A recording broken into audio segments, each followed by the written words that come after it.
रूस Ukraine war zone में 2022 में जो कुछ हुआ, आपने उसकी खास बातें देखी। नए साल यानी 2023 में क्या हो सकता है, इसका अनुमान देखा। हम पहले की तरह ही दुनिया पर असर डालने वाली इस सबसे बड़ी खबर की हर बारीकी आप तक नए साल में भी पहुंचाते रहेंगे, क्योंकि टीवी 9 भारतवर्ष दुनिया का पहला न्यूज चैनल था जिसने 2022 में 24 फरवरी से जंग शुरू होने से पहले ही बता दिया था कि युद्ध को कोई नहीं टाल सकता, यह युद्ध होगा। आइए जल्दी से देख लेते हैं कि 2022 में हम कितने विस्तृत और एक्सक्लूसिव कवरेज आपके लिए लेकर आए और किस तरीके से हमने आप तक एक एक खबर पहुंचाई। तो टीवी 9 भारतवर्ष वॉर की 360 डिग्री कवरेज करता रहा।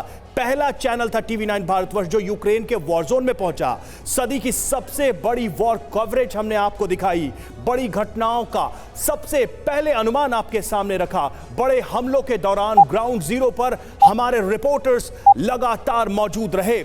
ये अपने खेत में 2000 मछलियां पाल के हर 6 महीने में 3 लाख तक कमा रहे हैं। आपको भी ये करना है, इनसे सीखना है तो फ्रीडम ऐप को अभी डाउनलोड कीजिए। टीवी 9 भारतवर्ष ही सबसे पहले मॉस्को में दाखिल हुआ। पूरे यूरोप से सिर्फ टीवी 9 ने ही रिपोर्टिंग की और लगातार आप तक ग्राउंड जीरो रिपोर्ट्स पहुंचाता रहा। अमेरिका, यूरोप की प्लानिंग हमने एडवांस में आपके सामने रखी, दुनिया के सामने रखी। दुनिया पर संभावित असर सिर्फ सबसे पहले हमने बताए, हमने दिखाए। पर्दे के पीछे से चीन के रोल को हमने एक्सपोज किया। 2022 में ये सारी बातें रही। दीपक वोरा सर, सबसे पहले यही सवाल मैं आपसे कहना चाहूंगा, ये रखना चाहूंगा कि 2022 में जो कुछ भी हुआ, टीवी 9 भारतवर्ष के दर्शकों ने टीवी 9 भारतवर्ष पर एक्सक्लूसिव देखा। 2023 को लेकर आपका क्या अनुमान है? क्या ये वॉर अगले 2 महीनों में एंड करने वाला है, आपको लगता है, या फिर ये एक्सटेंड करने वाला है? लड़ाई लंबी है, लड़ाई जारी रहेगी। आभारी हूं आपका, आपने मौका दिया है आपके शानदार चैनल पर शरीक होने का। You are the best in the world. Bharat में तो सब लोग ये जानते हैं और आपके एंकर्स भी कंप्लीटली आउटस्टैंडिंग। मेरे साथ जो विशेषज्ञ हैं पैनल पर, उनसे मैं बहुत कुछ सीखता हूं, उनका ज्ञान मुझसे कहीं ज़्यादा है।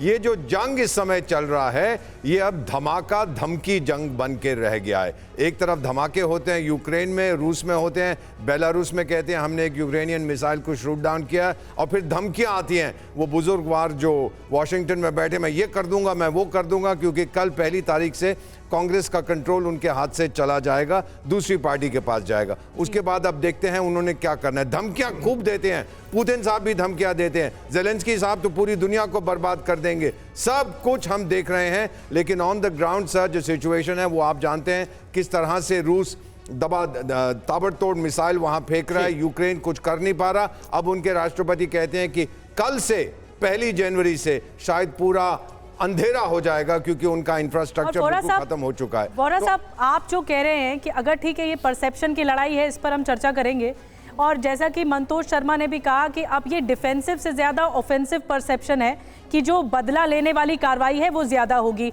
ये अपने खेत में 2000 मछलियां पाल के हर 6 महीने में 3 लाख तक कमा रहे हैं। आपको भी ये करना है, इनसे सीखना है तो फ्रीडम ऐप को अभी डाउनलोड कीजिए।